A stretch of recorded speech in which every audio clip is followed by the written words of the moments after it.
Adventures of Cinnamon and Chocolate with Tedy and Pelican. Written by Dr. Nyman for the students and staff of the Key to Learning, March and April 2024, Volume 10 of Critter Chronicles.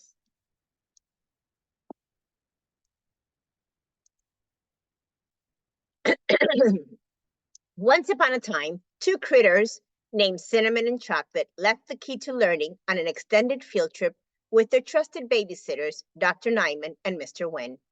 This time, two more critter friends joined this trip. So we thought. Allow us to explain. We indeed left with a total of 4 critters. Pelican, who loves fish but can't swim. Tedy, again the youngest critter friend. And us, your favorite storytellers. It was the Thursday before Easter weekend.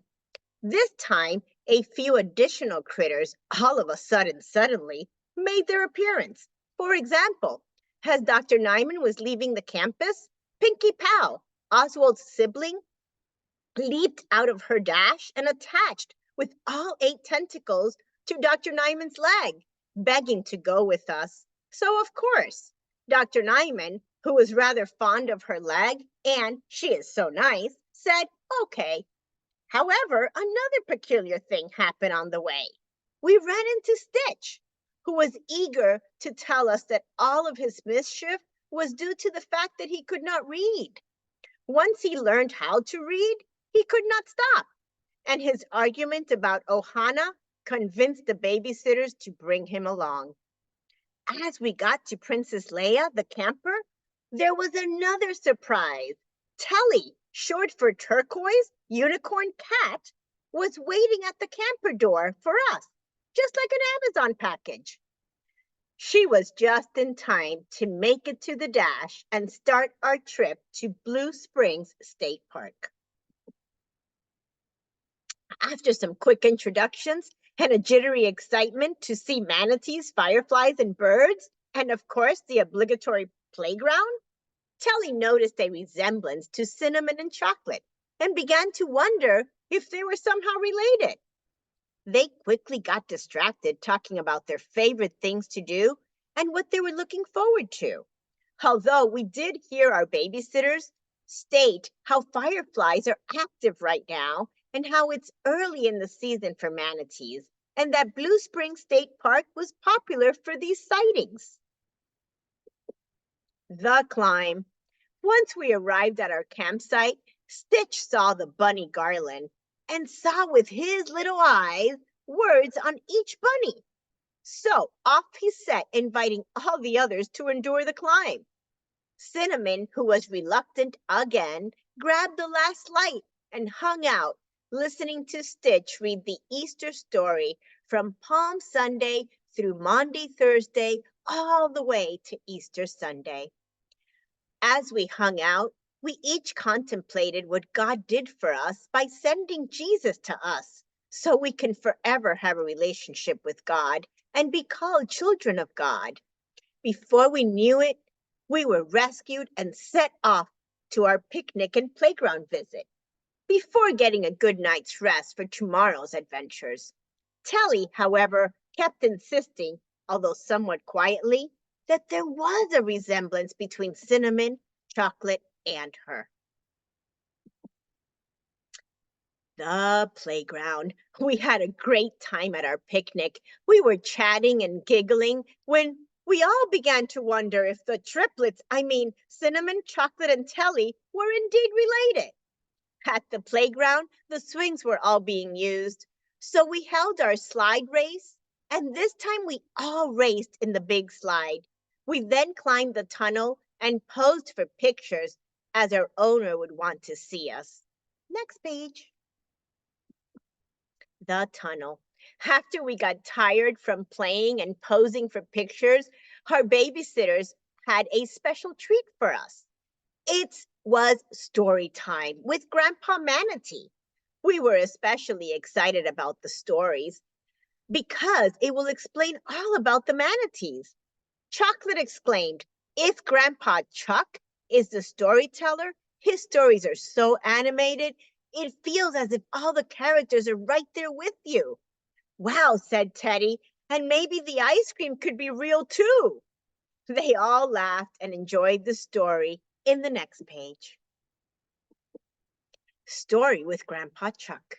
Grandpa Chuck began with, "Once upon a time." Before we knew it, we were making space for new characters. I mean, friends. And just like that, all the characters showed up. Even Squirrel, said Pelican. Shh, exclaimed Chocolate.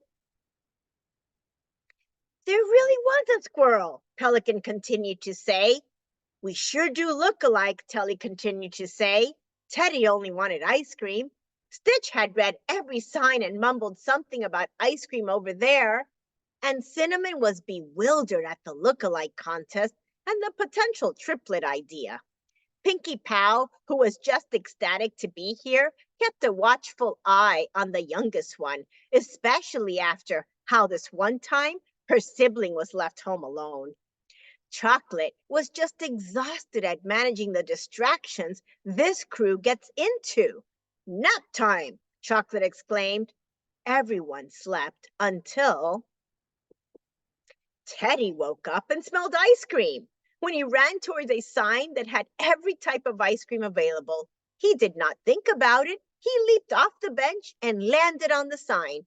This is when Pinkie Pow, who saw him wake up and leap to the ice cream, followed him. Pinkie Pow ran after Teddy to make sure he was safe. You are not going to believe this, but somehow they did run into a nice dad who must have been a health freak and insisted on getting them the healthiest ice cream available. The banana dipped in chocolate. Yummy. That evening, we gathered around the magical fire, one of the most special treats of our adventures with our babysitters. We had heard about the thousands of fireflies that can be seen with your eyes, but will not accurately be captured with a regular camera.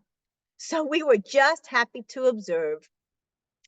As we did, we quietly closed our eyes by the fire with an audience of fireflies and fell asleep. Stitch was mumbling this as he fell asleep. In the stillness of the night, they gleam, fireflies like stars in a dream. Their soft glow, a magical sight, guiding us through the velvet night. Good night, critters, said our babysitters. A new day and new adventures. Today we are slated to go to the springs. Our babysitters gathered us before setting off. She said, "Today you are allowed to select your own adventure. Let's see what we see." Of course, Bailey was with us, but Stitch had taken over the reading for this trip. Choose your own adventure. Pelican could not wait to fish in every ledge he could find. The triplets, Chocolate, Cinnamon, and Telly, were convinced about their resemblance and chose to ask everyone they met if they look alike or not. The others had thought about riding canoes, watching wildlife, and maybe running into a manatee or two. Are we related? Chocolate, Cinnamon, and Telly set off to find if they are related. They first ran into Park Ranger Roberts, who held us closely and said something about our size and sent us off to ask others. They saw a big white house and went into the Thursby house and asked there. But a few unfriendly folks were rocking in the rocking chairs and said, "No critters allowed." No one could help us there. We ran into a friendly turkey who was walking in plain daylight, probably because it's not November, and he looked up and just stared. "Can I fish here?" Stitch tagged along to read with Pelican, who was fishing. Pelican, who only had fishing on his mind, attempted to fish everywhere, but never did catch a fish. And this one time, his friends had to climb the steep ridge to tell him about the sign that said no fishing. My peeps, our marine life critter friends, Pelican and Pinkie Pow, saw some unruly birds fighting on the shoreline, and they decided to get them under control, mainly because the entire critter group wanted to take a ride on the canoes. Manatees, as the day was coming to an end, we all thought about how cool it would be if we did see the manatee firefly, Mona, who is a legend and has been sighted at the springs. Thanks to the triplets searching for some answers, we saw Millie, the baby manatee. Millie, the manatee, was tagged and is happily swimming around the springs. We were absolutely thrilled to meet Mosaic, the big manatee, who was nice enough to let us pose for our last photo before heading back home. The triplets never did find out if they are related, but Dr. Nyman says we are all brothers and sisters in Christ. Thank you for the wonderful memories. See you at our next adventure. The end.